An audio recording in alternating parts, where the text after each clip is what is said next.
leurs activités du point de vue de la durabilité et en utilisant ces éléments pour les engrais, pas pour l'alimentation.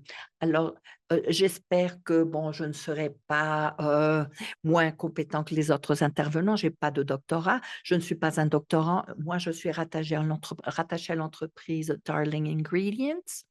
Je suis le directeur à la durabilité de Darling Ingredients et bon, vous connaissez Darling, notre entreprise, car nous sommes toujours présents dans les différentes manifestations. Alors, c'est un plaisir de m'adresser à cette audience, mais parlons de comment augmenter la valeur protéique des protéines des aliments.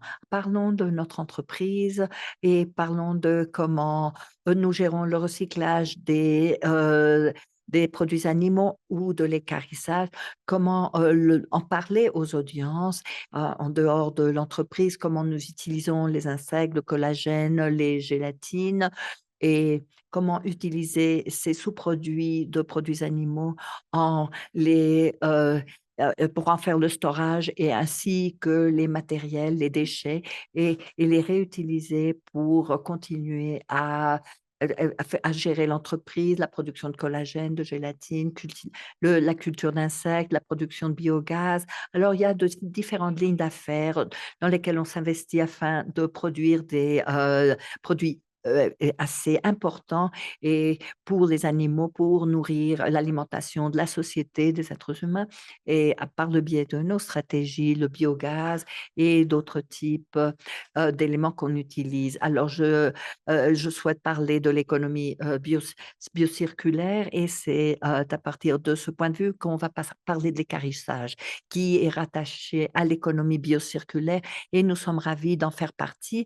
Nous transformons 15% environ des sous-produits animaux qui sont transformés dans le monde, en Amérique, au Brésil, dans d'autres régions du monde également. Et moi, ce qui est important ici, c'est que les personnes qui n'en savent pas et qui n'ont jamais entendu parler du rendering ou de l'équarrissage, c'est on utilise des millions de gallons d'eau et des millions de litres d'eau. Et nous gérons une stratégie formidable pour restituer des millions de litres d'eau à l'environnement, au sous-sol.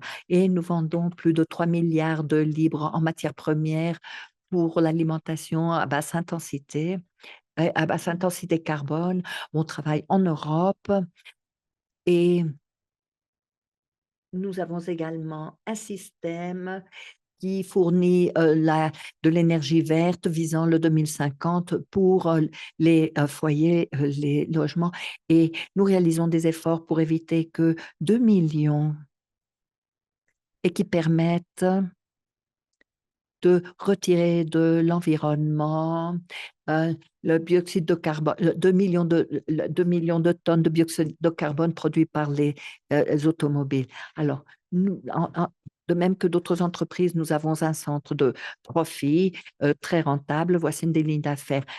Certains produits, peut-être, ils ne sont pas rentables, si rentables, mais nous trouvons la rentabilité à utiliser les produits végétaux et cela nous permet, cette ligne d'affaires nous permet également de nous protéger à l'interne et surtout nous protéger de la fluctuation des prix des protéines. Donc, nous sommes flexibles, très flexibles dans la manière où qu'on aborde le marché des protéines. Nous avons des plans de contingence. Parfois, nous avons des ingrédients qui peut-être ne peuvent pas être utilisés pour la manufacture d'animaux. On les utilise pour la manufacture d'engrais. Donc, nous avons des produits très importants à offrir à nos clients. Qui sont nos clients dans le cas des engrais?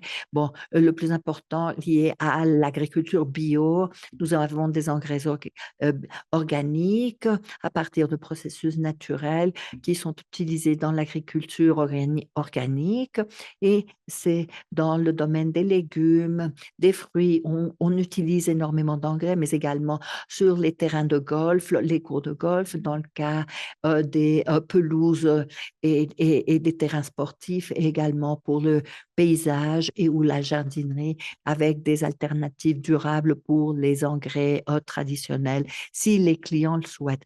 Bon, que contiennent nos engrais? Alors voici à l'en-tête, nous avons Greencax, notre entreprise qui n'a pas pu venir, mais je parle en son nom, c'est lui l'expert. Quand on parle de gérer les engrais, j'ai ses informations si vous voulez le contacter, mais je pourrais vous détailler quelques thématiques. Bon, mais il sera ravi de recevoir vos appels et répondra à tous vos doutes. Pour les engrais, on utilise énormément de farine de plumes de volaille. Nous utilisons également la farine d'os et de viande de sang, également du sang et de la farine et d'os qui se combinent avec d'autres composants, d'autres intrants pour des utilisations spécifiques, des applications spécifiques et que les clients demandent. Pourquoi utilisons-nous ce type d'intrants et dans quelle mesure celles-ci fournissent une valeur de fertilisation? Bon, la farine de plume a une haute teneur de protéines de l'azote organique, une proportion entre 12 et 14%. Ah, excusez-moi, mais j'ai du mal à lire mes diapos. Et donc, azote organique a une teneur très élevée d'azote organique, la farine d'os et de viande a un meilleur équilibre d'azote, phosphate et calcium, mais a énormément de phosphate disponible. On ne parle pas de phosphate traditionnel et nous y reviendrons plus tard. Et nous avons une énorme disponibilité de phosphate et de calcium. Ceci nous offre des propriétés alimentaires importantes. Alors, ils n'auront pas un MPK commercial. Alors, ceci donne une grande valeur au sol dans lesquels on cultive les fruits, les végétaux et les différentes variétés. La farine d'os possède de hauts niveaux de phosphate de calcium et la farine de sang a une haute teneur d'azote organique. Et ici, le grand défi de la farine de sang, c'est qu'elle est très légère et ne fonctionne pas très bien dans certaines applications. Mais alors, ce qu'on fait, c'est qu'on lui fait un traitement de liaison pour l'améliorer. Que détermine l'engrais organique? Comment le comparer avec d'autres engrais et d'autres options d'engrais qui existent sur le marché? Bien sûr, une grande partie de la valeur est liée à la nutrition organique, liée à la formulation. Alors, nous avons de différents lots de production, travail suivant les spécifications de nos clients. Et une autre valeur, la disponibilité des nutriments qui vont nourrir les sols puis les plantes. Nos engrais ont une très forte disponibilité de nutriments avec une libération très efficace. Alors, au lieu de saturer vos sols, vos terres, avec d'autres composants qui ne sont pas nécessaires, nous ajoutons de la valeur de façon très ponctuelle et grâce à notre marque d'engrais, on pense qu'on nourrit la terre de la même manière qu'on nourrit un animal. Pensez à quel est le meilleur nutriment pour la terre. Mais au lieu de penser à ce nutriment pour les animaux, on pense à ces nutriments pour la terre. Alors, il en va de même pour les animaux. Alors, cela veut dire qu'un sol en toute santé aura une meilleure nutrition, une meilleure alimentation et pour tout ce que vous allez cultiver dessus. Alors, les engrais n'exigent pas une identification particulière. Dans notre cas, dans le cas de nos engrais, nous sommes assez flexibles. Il n'y a pas d'exigence spécifique pour les espèces. Nous avons des demandes assez génériques, mais très efficaces. Et il y a toute une sorte d'exigence, l'étiquetage, etc., de labeling qui s'applique par exemple aux États-Unis, mais il n'est pas nécessaire de les spécifier, pas nécessaire de préciser l'utilisation et pour les différentes espèces de plantes. Alors, bon, alors comment percevons-nous les engrais du point de vue plus large leur valeur ajoutée quant aux produits d'équarrissage ou recyclés. Si on considère que l'engrais augmenter la valeur des produits d'équarrissage, bon, nous avons la demande organique. On doit avoir une demande organique. Comme pour n'importe quel produit, il doit y avoir un marché existant et qui demande nos produits. Alors, si on parle de fruits et de légumes bio, la demande a augmenté, mais récemment reste régulière, modérée, liée à la croissance des pays et avec le PIB. Alors, cela veut dire que le marché des fruits et légumes bio reste modéré. Alors, si vous ne gérez pas l'agriculture bio, vous n'avez pas besoin d'engrais bio. Et bien sûr, si on tient compte des produits qui ne cessent de monter, bon, cela a réduit la demande de ces produits de manière importante, de ces engrais organiques ou bio de manière importante.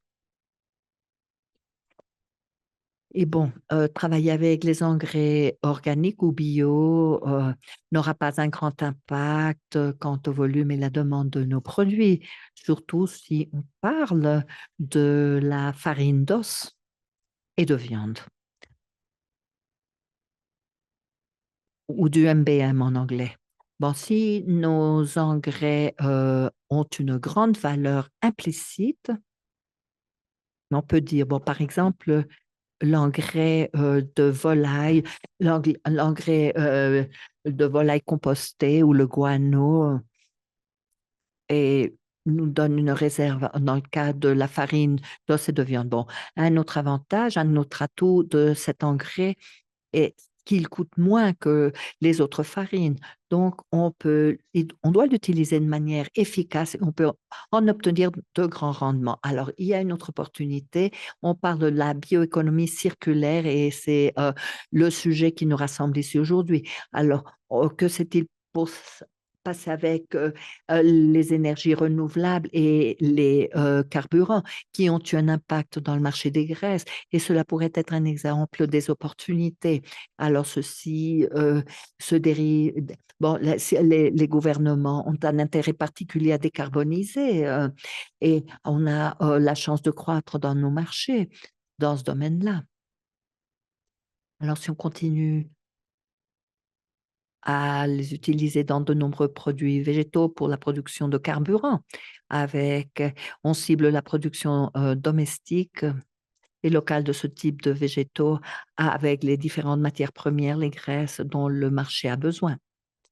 Et j'ai déjà parlé, et si vous vous en souvenez, nous avons éliminé de l'environnement le CO2 en millions de tonnes. Bon, alors la durabilité nous permet d'ajouter de la valeur au marché grâce à nos actions dans ce domaine-là. Bon, si on parle d'engrais, il faut dire que euh, nous ne sommes pas les plus grands exportateurs d'engrais traditionnels. Bon, c'est la Russie, l'exportateur le plus important, et le consommateur d'engrais conventionnels, c'est la Chine.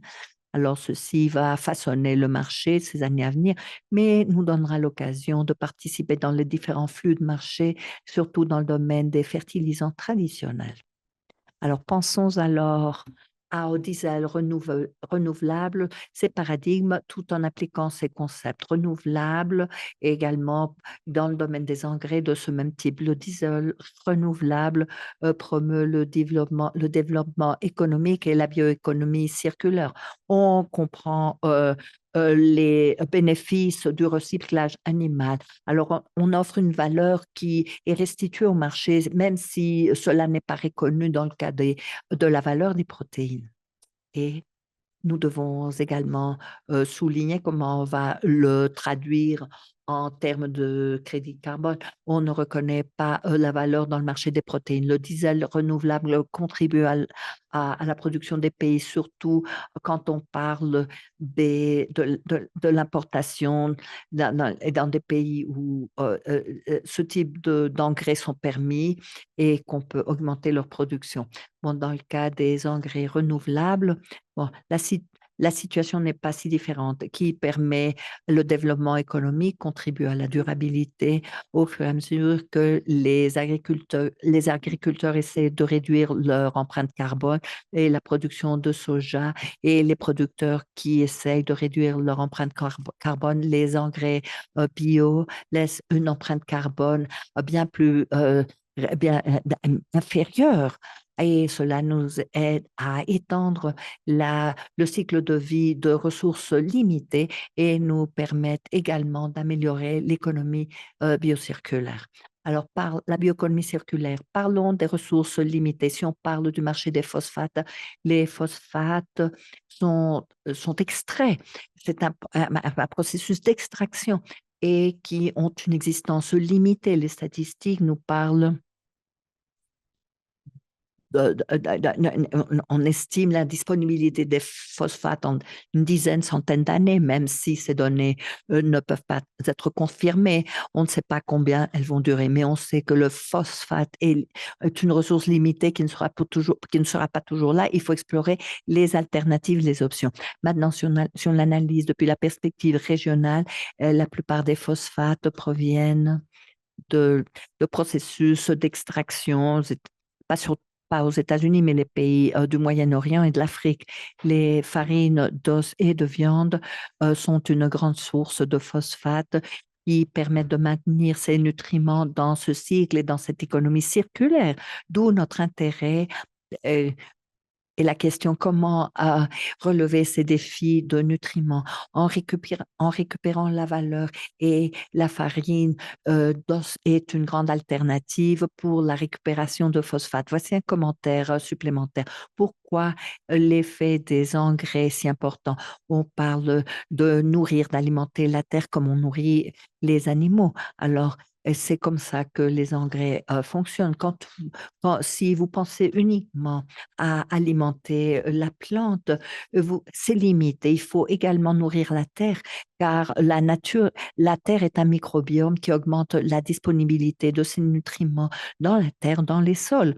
Et nous avons un exemple ici à droite, comment ce processus s'ensuit, ces experts, bon, les experts qui travaillent là-dessus depuis longtemps. Alors, l'activité du microbiome et son intensification dans la terre nous permet de voir un meilleur développement des plantes. Donc, il faut aider les sols. Et quand on aide les sols, on aide les plantes. Et quand on aide les plantes, on aide les producteurs, les agriculteurs. Cela va bénéficier tout le monde. Et de nouveau, bon, je parle énormément de l'empreinte carbone.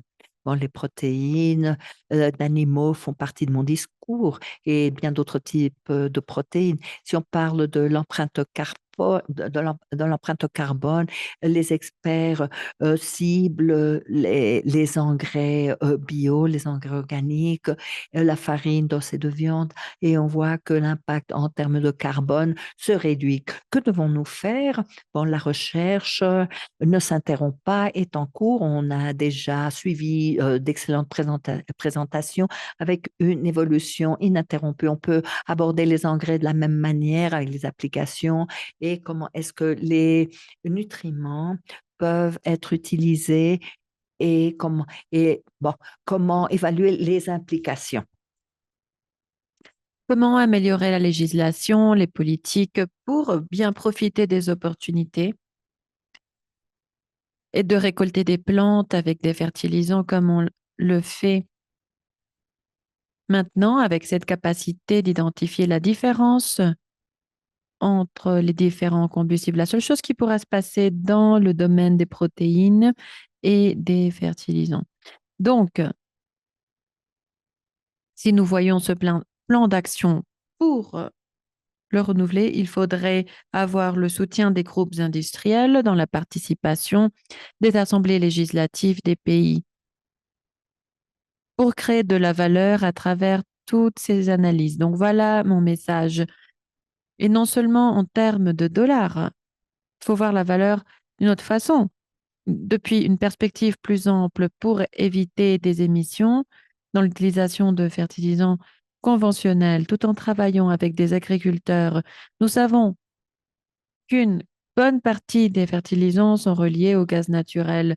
Nous avons besoin d'affronter toutes ces opportunités et enjeux dans les différents marchés en sensibilisant les gens de leurs bénéfices. Un catalyseur de cette opportunité pourrait être,